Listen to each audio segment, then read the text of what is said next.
ladies and gentlemen. We're back with another episode of Stop, Look, and Listen. I'm your host, LaTroy Gardner. This week, we have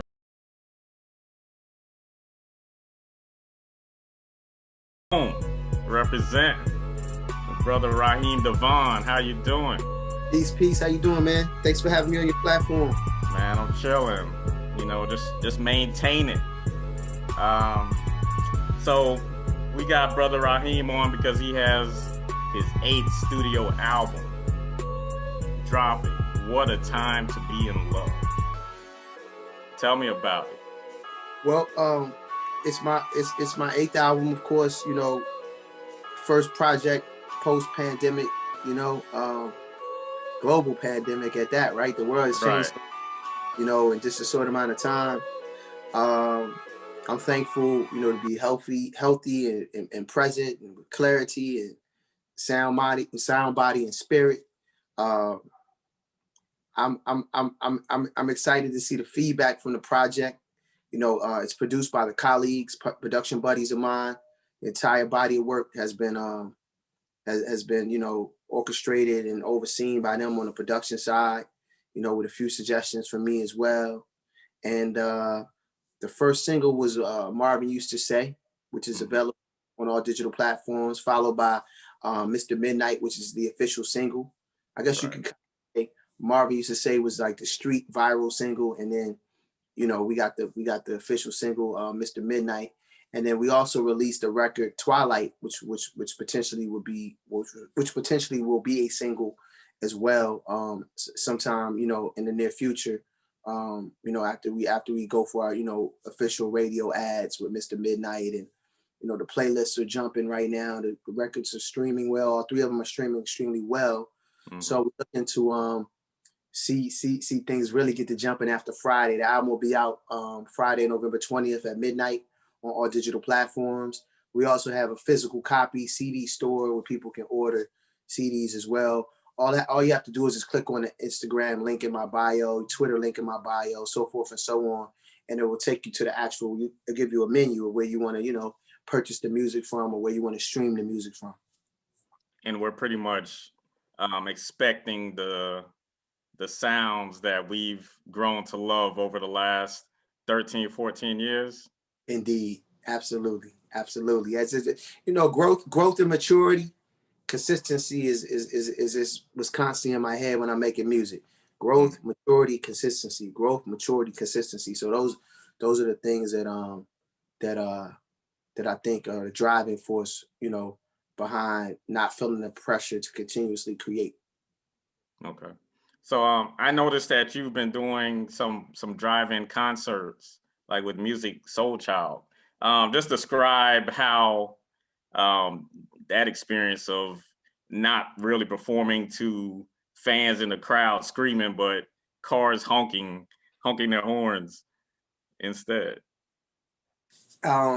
It's great, man. Like, it's great. You know, they get out of their cars and stuff like that, and, you know, there's you know, strict social distancing laws enforced and stuff.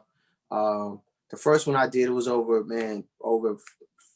500 cars. I think we might have sold it out. I know 600 was a sellout, 600 vehicles. And then, you know, each vehicle allows you to bring 4 people in the car. You buy a ticket for one of the cars, and then, you know, you're allowed to bring whatever you can fit. You got an SUV, of course, you can carry more people in the car.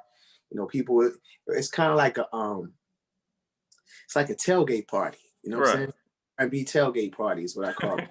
In my mind, you know what I mean? So definitely the first one, I won't say was weird. It was just different. You know what I mean? It's different from what we do. And, you know, as I do these things more, I get used to the vibe, used to the energy, and it's been going well. So what are you throwing on the grill for your tailgate then? You know, usually they'll have you know, cats out there with the food, you know what I'm saying? Right. You know, ice cream truck style, you know, and food truck. And you know, depending on what's out there, I'll grab some. You know, I might grab some fish, or, you know, typically some vegetables, or vegan or vegetarian option. You know what I mean? And and get it in, you know? So I remember first hearing you like on Michael Baisden's show, like Hmm. back in like 2006, 2007. It was like every day, like on repeat. Guess who loves you more?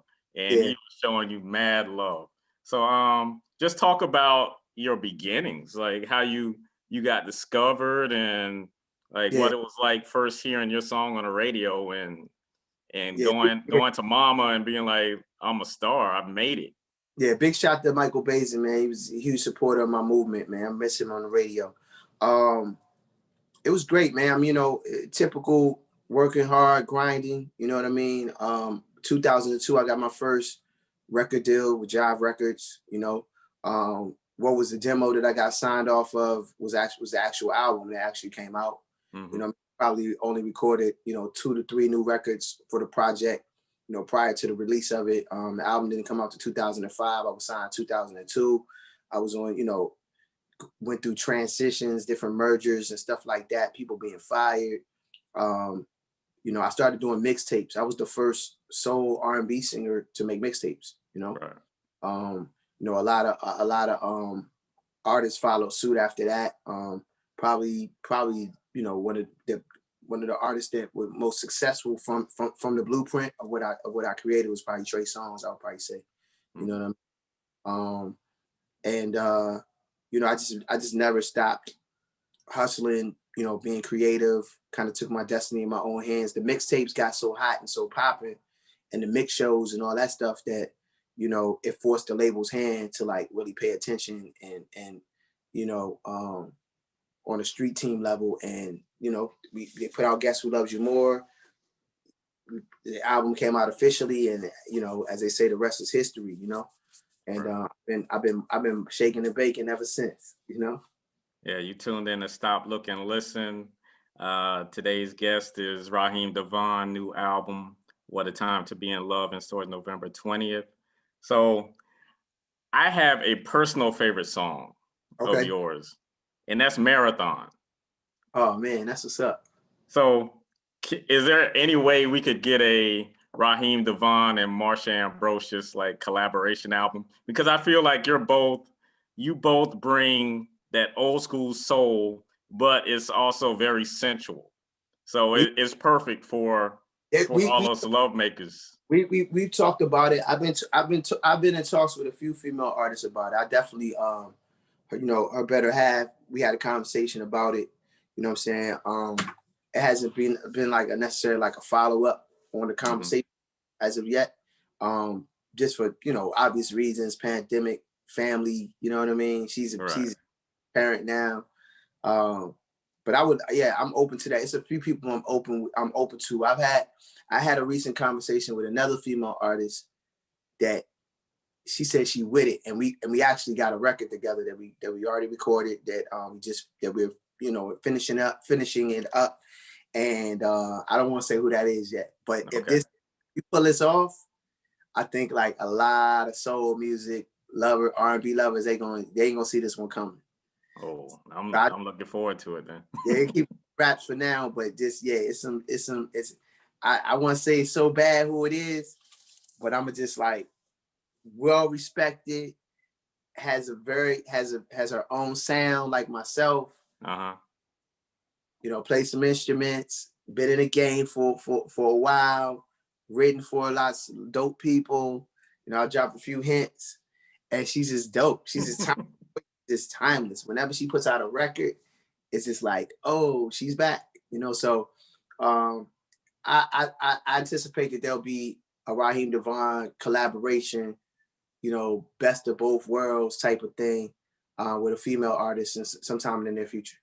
Okay, nice. So another song that you sang vocals on that's sort of under the radar, but I Mm-hmm, think you have a long history with this artist, and mm-hmm, that's My Soul Ain't for Sale mm-hmm. with DJ Jazzy Jeff. Um, so from what I'm hearing, Jeff was very instrumental in you getting your start. Absolutely, absolutely.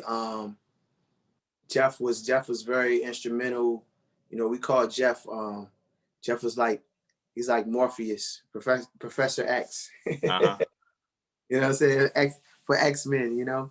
Um, yeah, Jeff is just good energy, man. Always been a, you know, a pioneer in terms of just got great ears for talent. You know what I'm saying? He's always that one that's always first and kind of hipping the rest of the world and hipping other artists and connecting other artists, putting other artists on one another's radar, you know, for creativity. You know what I'm saying? You know, when he started the playlist a few years back, I was invited to go. And, you know, that's where I discovered, you know, before the world knew their name, I knew, you know, had the opportunity and the pleasure of spending days watching geniuses like Masego, Sir, Hmm. uh, Mamuna Youssef, Mumu Fresh, who I know is like 13, you know, 14, 15, 16 years old. Um, Musina, you know, just like really dope um, artists, as well as Tennyson, Maxwell from Australia, like this a plethora of like DJs that were on the come up, you know. At this particular panel, D Nice spent a couple of days with us and spoke on a panel. Bob Powers, like it's just like, you know, Aloe Black, and we did. And the thing is, the way he does them, you never know who's going to come. It's you know, you get an invite. It's invite only. It's very hush hush. It's very low key, but it's a mind bending, life experience changing experience for a musician and for an artist. Of you know, and we meet on one common ground of creativity because everybody has so many different styles and approaches to music and how they do it, how they write it, how they produce it, how they create it. Hmm. So, you know, you can be the dopest cat in your mind, but you it's this dopeness upon dopeness. You know what I mean? Right. So you're known for doing songs with a message, particularly dedicated to women, Mm-hmm. such as "Woman." Mm-hmm. In light of like the Breonna Taylor case, is there any thoughts of remaking that song?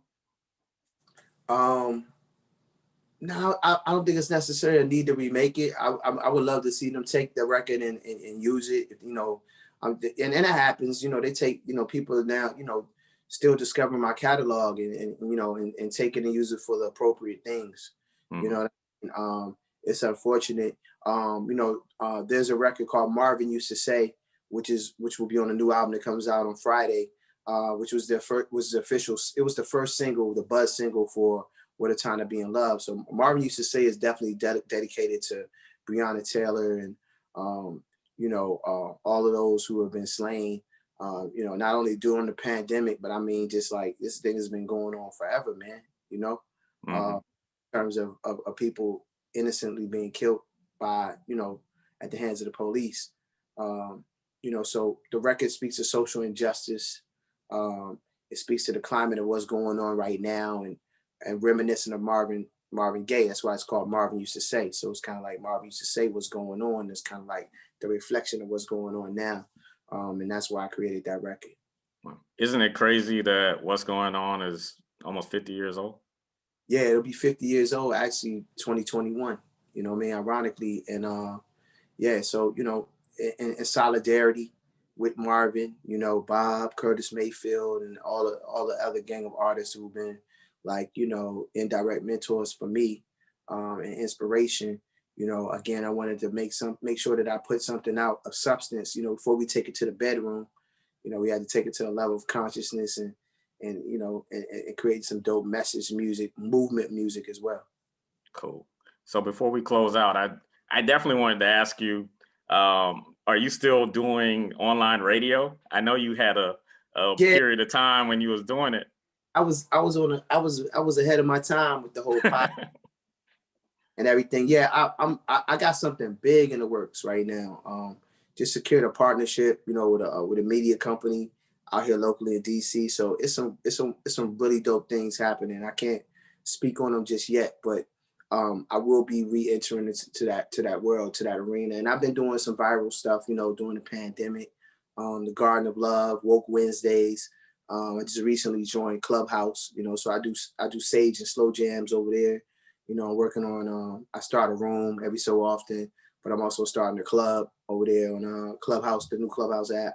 So it's great, man. Life is good. I can't complain. I'm thankful that I'm present. I'm healthy. I'm in good energy, and because I did it so long ago and for so long, I know that it's gonna just be like riding a bike, and I can't wait to see all the new content we create and the things that we'll be involved in moving forward. Beautiful. Yeah. So feel free to plug whatever you need to plug. Obviously, we got the album, but if there's anything else you need to plug, and if you have any positive words that you'd like to share as well, the floor is open. Um, I'm just thankful, man. Thank you for your platform. Again, just gentle reminder. The album will be out November 20th at midnight. There are 3 songs you can enjoy. Again, Stream, Marvin used to say, Mr. Midnight, as well as Twilight. I can't wait for you to enjoy the entire body of work for everybody that's out there that's viewing this. And follow me on Instagram, Twitter at Raheem_DeVaughn. You can follow me Facebook.com/Raheem DeVaughn, YouTube.com/Raheem DeVaughn. Got videos on the way, got content on the way. Follow me and set your notifications so that you know when the online concerts are happening, the winter series that I got coming, and some other great exclusive content. And feel free to follow me on the Clubhouse app as well, because my room is going to be jumping, and my clubs will be jumping as well. All right. Lovely. So thank you, Raheem, for your time, and thank you for your contributions to the culture. Yes. It's very much appreciated. Yes, sir. So for Stop, Look, and Listen, this is LaTroy Gardner signing off. See you next week. Everybody stay safe. Love and light. Thank you for checking us out on YouTube, and be sure to subscribe for more great content. And don't forget to check out our website at govradionetwork.com.